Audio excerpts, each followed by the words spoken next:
100 degree Celsius pass into 20 gram of water at 10 degree Celsius. When water acquire a temperature of 80 degree Celsius, the mass of the water present will be. यानी कि steam से वो क्या हो रही है, पहले वाटर यानी कि स्टेज चेंज कर रही है, फिर उस वाटर का भी टेम्परेचर बढ़ रहा है। मान लो कि स्टीम जो है वो m ग्राम है, m ग्राम से पहले वो क्या बनेगी, m gram water at 100 degree Celsius, फिर उसका जो टेम्परेचर है पहले तो क्या होगी, मान लो m ग्राम क्या है, स्टीम है, m ग्राम क्या है यहाँ पे, स्टीम है, तो उसका टेम्परेचर 100 डिग्री सेल्सियस, पहले ये बनेगी m gram of water at 100 degree Celsius, फिर ये चल रही है m gram of water at 80 degree Celsius. तो ये क्या कर रही है, हीट लॉस कर रही है, हीट क्या कर रही है, लॉस। और ये वाली जो हीट लॉस कर रही है, जो 20 ग्राम वाटर ऑलरेडी है वो क्या कर रहा है, हीट गेन कर रहा है। तो यानी कि इसका भी क्या बना है, स्टीम से वाटर बना है और 20 ग्राम वाटर पहले से था 10 डिग्री सेल्सियस पे, तो टोटल बताना है कि अब कितना हो जाएगा total mass of the water.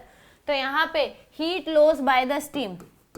क्या हो जाएगा, heat loss by the steam equal होगा किसके, heat gain by 20 gram water at.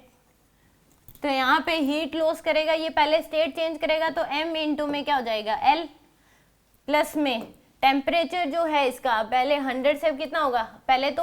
m gram steam से किस में बनी है, m gram water at 100 degree Celsius, वो 100 से वाटर का टेम्परेचर कितना हो गया 80, तो यानी कि ms डेल्टा टी यानी कि 100 माइनस 80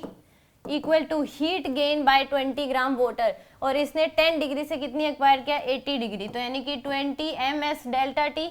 एस की जो वैल्यू है स्पेसिफिक कैपेसिटी ऑफ वाटर जो दे रखी है 1 इंटू में डेल्टा टी 100, 10 से कितना एक्वायर किया गया है 80, तो डेल्टा टी की वैल्यू कितनी आ जाएगी 70, डेल्टा टी की वैल्यू 70, तो यानी कि m इंटू एल की वैल्यू है 540, प्लस में ये आ जाएगा आपके पास 20 m specific capacity of water है 1 इक्वल टू 20 इंटू में 70, तो यहाँ से आ जाएगा 540 m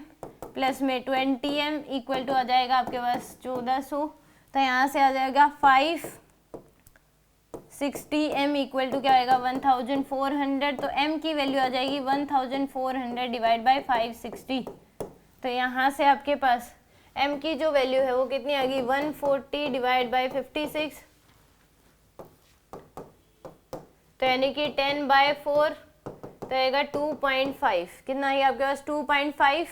तो यहाँ पे पहले 20 ग्राम पहले था और कितना हो गया स्टीम का 2.5 ग्राम और बन गया, तो टोटल जो अभी मास हो गया वो कितना हो गया 20 प्लस 2.5 यानी कि 22.5 ग्राम, तो डी ऑप्शन क्या होगा इसका करेक्ट होगा।